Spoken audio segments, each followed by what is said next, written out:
Hello, good morning friends. Steno for all में आपका स्वागत है। हम आपको 80 शब्द प्रति मिनट की गति से हिंदी डिक्टेशन उपलब्ध कराने जा रहे हैं, जो राजस्थान हाई कोर्ट एग्जाम की दृष्टि से बहुत ही महत्वपूर्ण है।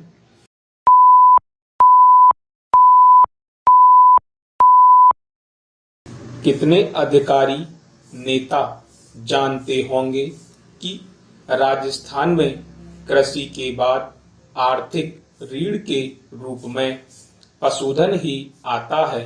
राज्य एक बड़ा भूभाग रेगिस्तान देश का श्रेष्ठतम पशुधन उपलब्ध करवाता है।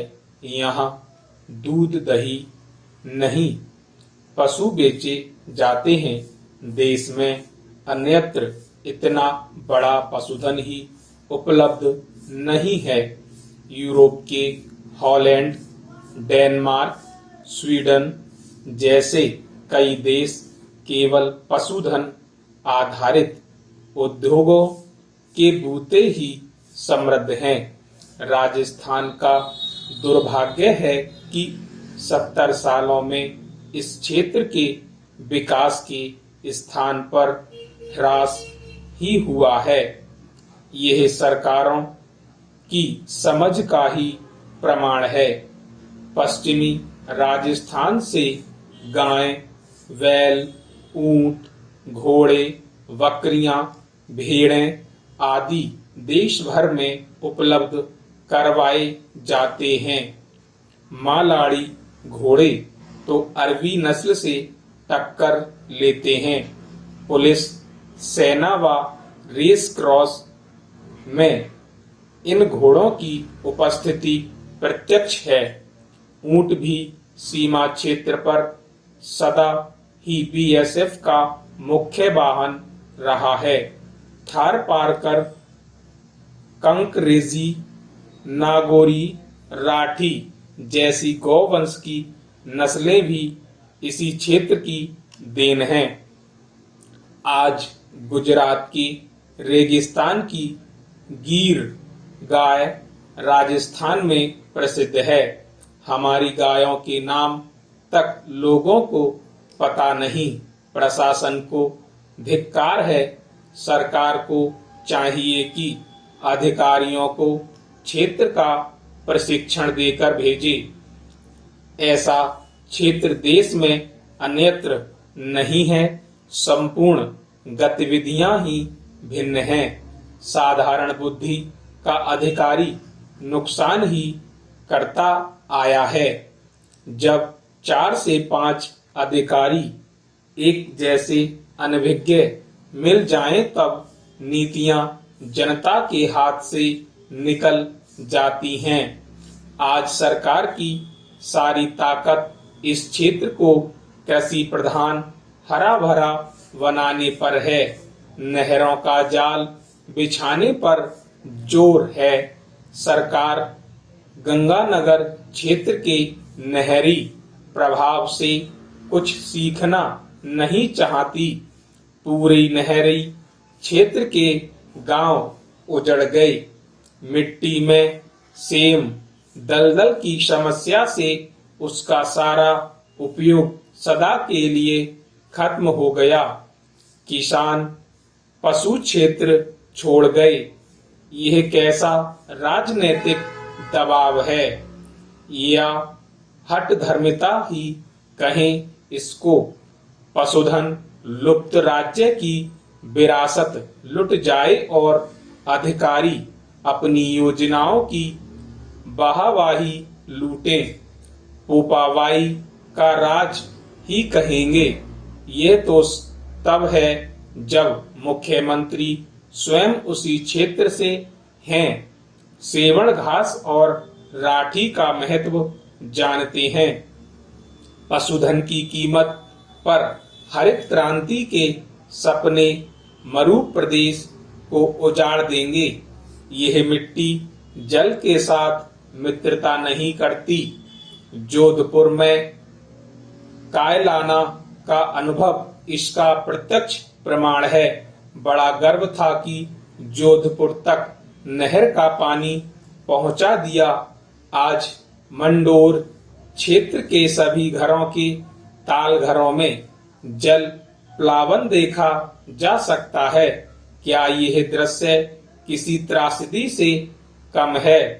यहाँ यह उल्लेख करना उचित ही होगा कि मलाड़ी पशु सर्वप्रथम बालोतरा उपखंड की पचपदरा तहसील के तिलवाड़ा पशु मेले में बिक्री के लिए आते रहे हैं। संवत 1431 में यह मेला शुरू हुआ था। सन 1958 में पशुपालन विभाग ने मेले का संचालन हाथ में लिया।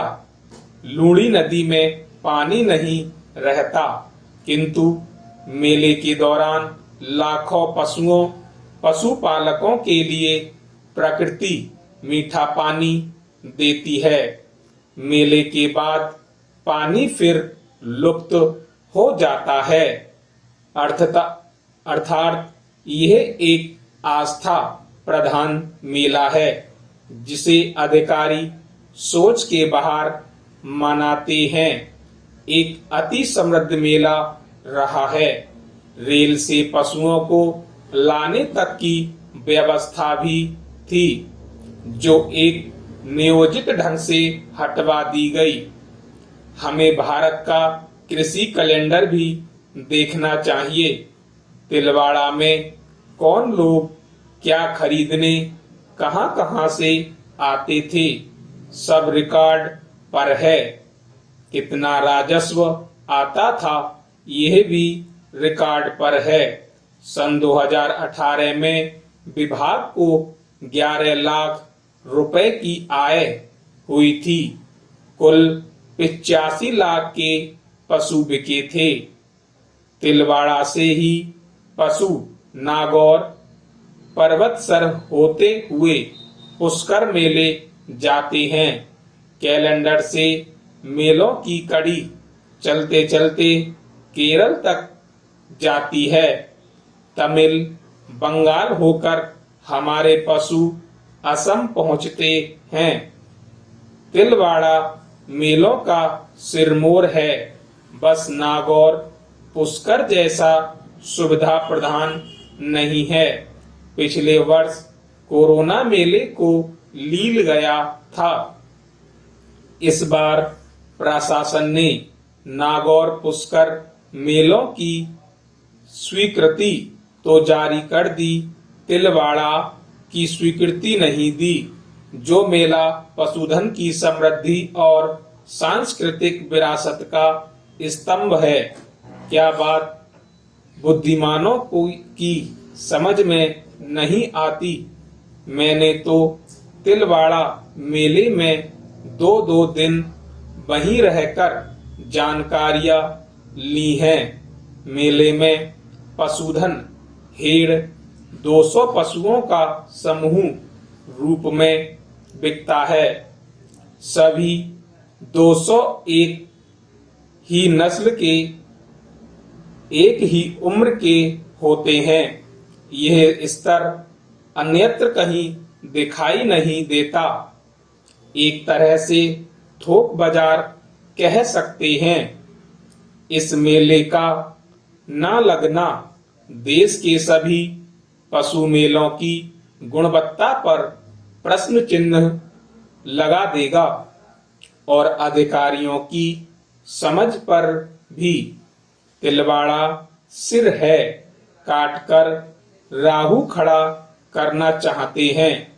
आज तक इस क्षेत्र में कोई पशुधन आधारित उद्योग नहीं पनपा, ना ही छोटी छोटी इकाइयां ही खड़ी हो पाई।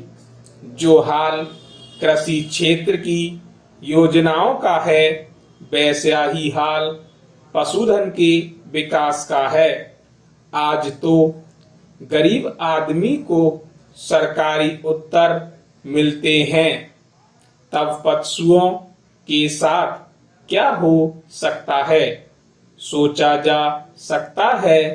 लगता तो यही है कि आने वाले समय कृषि को पशुधन मुक्त कर दिया जाएगा। स्टॉप।